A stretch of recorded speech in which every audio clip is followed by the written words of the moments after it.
Hey guys, আসসালামু আলাইকুম। শান্তা একরাম লাভবাটে আপনাদের সবাইকে স্বাগত। আজকে আমরা সকাল সকাল চলে এসেছি ফুলের নার্সারিতে, যেটা যেটা সুয়েক আল রাইতে।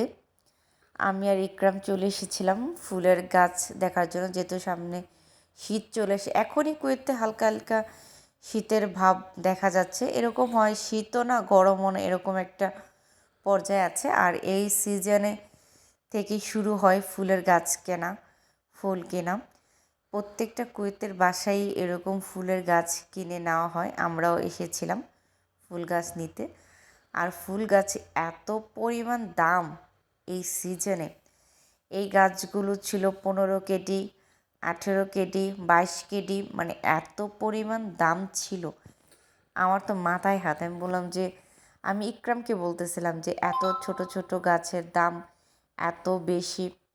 আর এখানে অনেকটা জায়গা জুড়ে এই দোকানগুলো ছিল, কারণ এক সিরিয়ালই ছিল এই নার্সারিগুলো। আমরা একটা দোকান বা একটা নার্সারি ঘুরে আরেকটাতে যাচ্ছিলাম, যে কোনটাতে পছন্দ হয় বা ফুল দেখতে ভালো লাগে, গাছ দেখতে ভালো লাগে। দেন আমি আর ইকরাম ঘুরে ঘুরে কিছু গাছ কিনেছি। আর এখানে দেখতে পাচ্ছেন কত সুন্দর সুন্দর গাছ ছিল।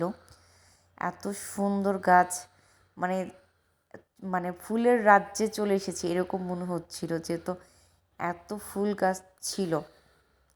খুব ভালো লাগতেছিল এখানে এসে। ফুল গাছগুলো দেখে মনটা একদম ফ্রেশ হয়ে যাচ্ছিল। এখানে মানে গাছের যত্নর জন্য যা যা প্রয়োজন সেগুলোও ছিল। আর প্রত্যেকটা গার্ডেনে এত পরিমাণ ফুল ছিল, মানে বাহারি রঙে বাহারি রকমের ফুল গাছ। আর এটা ছিল জয়তন গাছ।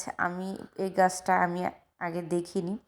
ইকরামকে বলতেছিলাম যে, ইকরাম এগুলো কি গাছ? ইকরাম বলতেছিল যে এটা হচ্ছে জয়তন গাছ। এর আগেরটা ছিল জবা ফুল। ইকরাম বলতেছিল যেহেতু আমরা বাসায় আছে। আর এটা হচ্ছে জয়তন গাছ। আমি বাংলাদেশে কোনো দিনও দেখিনি, এখানে এসেই দেখেছি এই গাছটা। দেন কি অদ্ভুত একটা গাছ, মনে হচ্ছিল যে এটা কাঠের তৈরি বা জীবিত না, কিন্তু এটা একদম রিয়েল গাছ ছিল। আমার কাছে খুব ভালো লেগেছিল। দেন আমরা অনেকগুলো গার্ডেনই ঘুরে ঘুরে দেখেছিলাম, খুব ভালো লেগেছে। আর কিছু ফুল নিয়ে, কিছু ফুলের বিচি নিয়ে আমরা চলে গেছিলাম। আর এই ছোট্ট গাছটার দাম ছিল 15 কেডি। আমি শুধু অবাক হয়ে দেখছিলাম। দেন এখানে গাড়িতে ভরে ফুল বাসায় নেওয়া হচ্ছে। দেন আমি আর ইকরাম, দেন এই তো ছিল আমাদের গার্ডেন ভিজিট করা। সবাই ভালো থাকবেন, সুস্থ থাকবেন, আর ভালো লাগলে লাইক করবেন। Bye bye.